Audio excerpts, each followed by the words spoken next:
Karnaphuli tunnel এক্সপ্রেসওয়ের শহরে উড়বে train. বাংলাদেশে প্রথমবারের মতো মনোরেল দেখবে চট্টগ্রামবাসী। পাহাড়, বন্দর, কর্ণফুলীর শহর হবে স্মার্ট সিটির গর্ব। বিস্তারিত তুলে ধরব এই প্রতিবেদনে। সবুজ পাহাড়, সেখানে লাল মাটির বাঁকানো পথ, অদূরে কর্ণফুলী, যার বুকে সারি সারি বাণিজ্যিক জলযান। সব মিলে চট্টগ্রাম এক রূপসী শহরের নাম।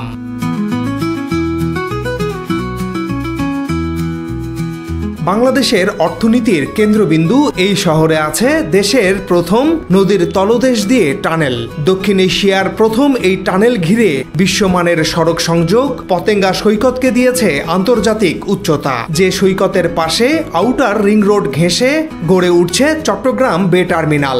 এই শহরে আছে এলিভেটেড এক্সপ্রেসওয়ে।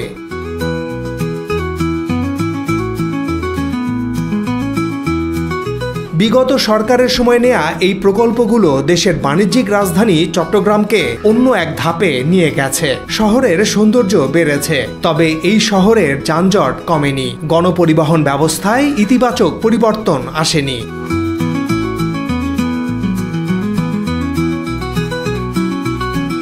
দেশের প্রধান সমুদ্র বন্দর, বৃহৎ শিল্পাঞ্চল, ইস্পাত, সিমেন্ট, জাহাজ নির্মাণ থেকে শুরু করে রপ্তানিমুখী অর্থনীতির প্রধান গেটওয়ে চট্টগ্রাম শহরের আয়তন প্রায় ২৪৭ বর্গ কিলোমিটার, আর মহানগরীর জনসংখ্যা আনুমানিক ৪০ লাখের বেশি। জাতিসংঘের এক প্রতিবেদনে দেখা যায়, আগামী ২০৩৫ সালের মধ্যে চট্টগ্রাম হয়ে উঠবে বাংলাদেশের তৃতীয় দ্রুত বর্ধনশীল নগরী।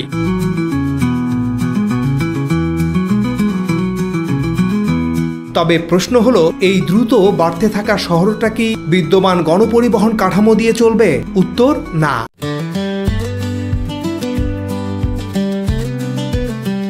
চট্টগ্রাম শহরের রাস্তার পরিমাণ শহরের মোট আয়তনের মাত্র ৭ থেকে ৮%। আদর্শ একটি শহরে যেখানে ২০ থেকে ২৫% এলাকা রাস্তার জন্য বরাদ্দ থাকা উচিত, সেখানে চট্টগ্রামে তা ১/৩ কম। আবার এই শহরের ওপর দিয়ে চলছে ভারী ট্রাক, কন্টেইনারবাহী লরি, যাত্রীবাহী বাস, সিএনজি, রিক্সা, সব একসাথে।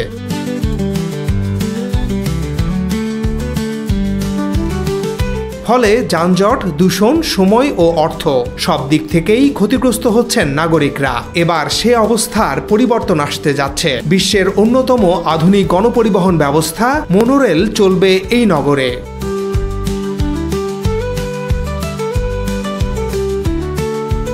মনোরেল নামেই যেমন বোঝা যায়, এটি একটি একরেল বিশিষ্ট পরিবহন ব্যবস্থা। অর্থাৎ সাধারণ ট্রেনের মতো দুটো রেল লাইনের উপর নয়, বরং একটিমাত্র রেল লাইন বা গার্ডারে ভর করে চলে এই ট্রেন।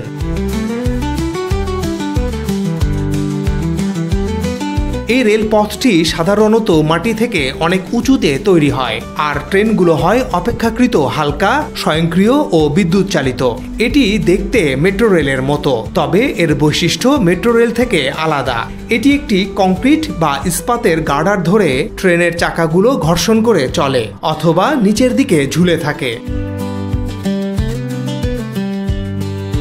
মোটা দাগে মনোরেলের বৈশিষ্ট্য হলো হালকা ও বিদ্যুৎ চালিত, অটোমেটেড ও চালকবিহীনও হতে পারে, বাঁকানো রুটে চলতে সক্ষম, সরু গার্ডার ও পিলারের উপর দিয়ে চলায় রাস্তা কম দখল করে। এটি পরিবেশ বান্ধব, শব্দ ও দূষণ অনেক কম হয়। আগেই জানিয়েছি, চট্টগ্রামে এলিভেটেড এক্সপ্রেসওয়ে চালু হয়েছে। কর্ণফুলী টানেল দিয়ে চলছে যানবাহন, আর বে টার্মিনাল বন্দরজট কমানোর জন্য প্রস্তুত হচ্ছে। এই শহরে একটি মাঝারি স্কেল, হালকা, উঁচু দিয়ে চলা গণপরিবহন এখন অত্যন্ত সময় উপযোগী। মনোরেল নির্মাণে সমঝোতা স্মারক সই হয়েছে ১ জুন রবিবার। চট্টগ্রাম সিটি কর্পোরেশনের সঙ্গে ওরাসকম ও আরব কন্ট্রাক্টর গ্রুপের এই সমঝোতা চুক্তি সই হয়। এই প্রতিষ্ঠানগুলো মূলত জার্মান, মিশর ও মধ্যপ্রাচ্য ভিত্তিক। এরা চট্টগ্রাম নগরীতে ফিজিবিলিটি স্টাডি করবে। এছাড়া মনোরেল নির্মাণে এই প্রতিষ্ঠানগুলো অর্থায়ন করতে চায়। মনোরেলের সম্ভাব্য রুট। মোনোরেল হলো আধুনিক প্রযুক্তি সম্পন্ন রেল ব্যবস্থা। এই রেলে মেট্রো রেলের চেয়ে প্রায় অর্ধেক টাকা সাশ্রয় হয়। এছাড়া মোনোরেলের জন্য অনেক জায়গার প্রয়োজন হয় না। চট্টগ্রামের প্রস্তাবিত মোনোরেল প্রকল্পটির মোট দৈর্ঘ্য হবে প্রায় 54 কিলোমিটার। প্রকল্পের সম্ভাব্য 3টি রুট থাকছে। লাইন 1 হবে কালুরঘাট থেকে বিমানবন্দর পর্যন্ত। এর মধ্যে পড়বে বহদ্দারহাট, চকবাজার, লালখান বাজার, দেওয়ানহাট ও পতেঙ্গা। এই রুটের দৈর্ঘ্য হবে 26.5 কিলোমিটার। লাইন 2 রুটটি হবে সিটি গেট থেকে শহীদ বাশিরুজ্জামান স্কয়ার অর্থাৎ AK খান, নিমতলী, সদরঘাট ও ফিরিঙ্গি বাজার হবে এই রুটের আওতা। দৈর্ঘ্য হবে 13.5 কিলোমিটার। এবং লাইন 3 অক্সিজেন থেকে ফিরিঙ্গি বাজার তথা মুরাদনগর 5 লাইন, আন্দরকিল্লা ও কোতোয়ালি কভার করবে। এই রুটের দৈর্ঘ্য 14.5 কিলোমিটার। প্রকল্পটি পাবলিক প্রাইভেট পার্টনারশিপ PPP মডেলে বাস্তবায়ন করার কথা জানিয়েছে চট্টগ্রাম সিটি কর্পোরেশন। জানা গেছে এই প্রকল্পে শুধুমাত্র লজিস্টিক সাপোর্ট ও জমি দেবে সিটি কর্পোরেশন, অর্থায়ন করবে ওই বিদেশি প্রতিষ্ঠানগুলো। এতে খরচ হবে 20 থেকে 25 হাজার কোটি টাকা। বিনিয়োগ আসবে NAS ইনভেস্টমেন্ট এবং ন্যাশনাল ব্যাংক অব ইজিপ্টের মাধ্যমে, অর্থাৎ 3টি দেশের অর্থায়ন, কারিগরি সহায়তা ও সমন্বয়ে আলোর মুখ দেখবে মোনোরেল।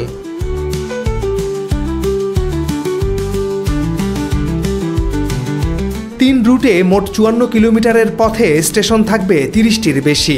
যে শহরে 10 কিলোমিটার পথ পাড়ি দিতে কয়েক ঘন্টা লেগে যায়, সেখানে পুরো 54 কিলোমিটার পথ পাড়ি দিতে লাগবে মাত্র 30 মিনিট। মোনোরেলে পুরো শহর দেখতে এই আধ ঘন্টা সময় যথেষ্ট।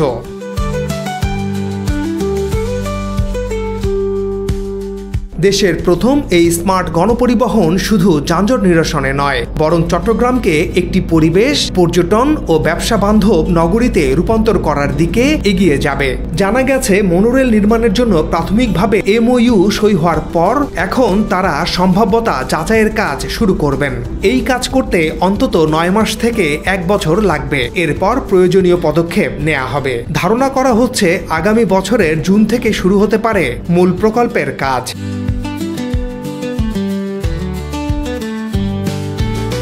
বিশ্বে মোনোরেলের শহর।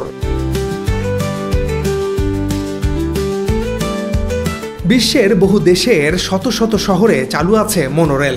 কখনো পিয়ারের ওপর দিয়ে সাঁই সাঁই করে চলে যায় এই ট্রেন। কোনো কোনো শহরে দালানের মধ্য দিয়ে মোনোরেলের পথ ছুটে গেছে। উপর দিয়ে যেসব মোনোরেল চলে তাদেরকে বলে স্টাডল টাইপ।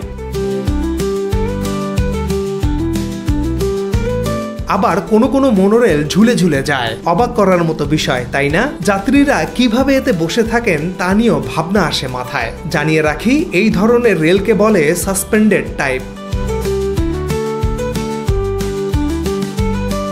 মোনোরেলের ধারণা প্রথম আসে 1900 সালের দিকে। তবে আধুনিক মোনোরেল যাত্রা শুরু করে জাপান, জার্মানি ও আমেরিকায়। জাপান হলো রেলের দেশ। সেখানে metro rail, bullet train, monorail সব আছে।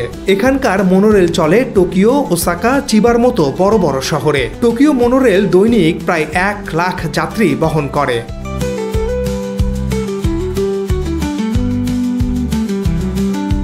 চীনের চংকিং হচ্ছে বিশ্বের দীর্ঘতম মোনোরেল লাইন।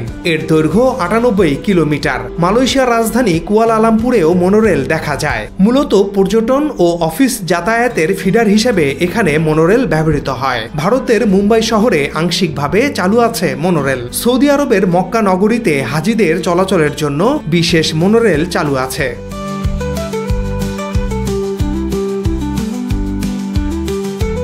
চট্টগ্রাম যখন বন্দর নগরী থেকে স্মার্ট সিটি হওয়ার পথে হাঁটছে, তখন মোনোরেল হতে পারে এই যাত্রার প্রতীক। এটি শুধু একটি পরিবহন ব্যবস্থা নয়, এটি শহরের নতুন চিন্তা, নতুন গতি আর নতুন দৃষ্টিভঙ্গির প্রতিফলন। তবে এই প্রযুক্তি নির্ভর স্বপ্ন যেন ব্যর্থ না হয় ভুল পরিকল্পনার কারণে। প্রয়োজন যথাযথ সমন্বয়, বাস্তবায়ন ও নগরবাসীর অংশগ্রহণ।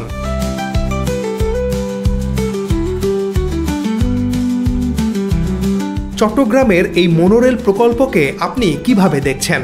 আপনার শহরেও কি এমন মোনোরেল দরকার? কমেন্টে জানাতে ভুলবেন না। বাংলাদেশের উন্নয়ন প্রকল্প ও এগিয়ে যাওয়ার তথ্য জানতে চ্যানেলটি সাবস্ক্রাইব করুন। সবাই ভালো থাকুন।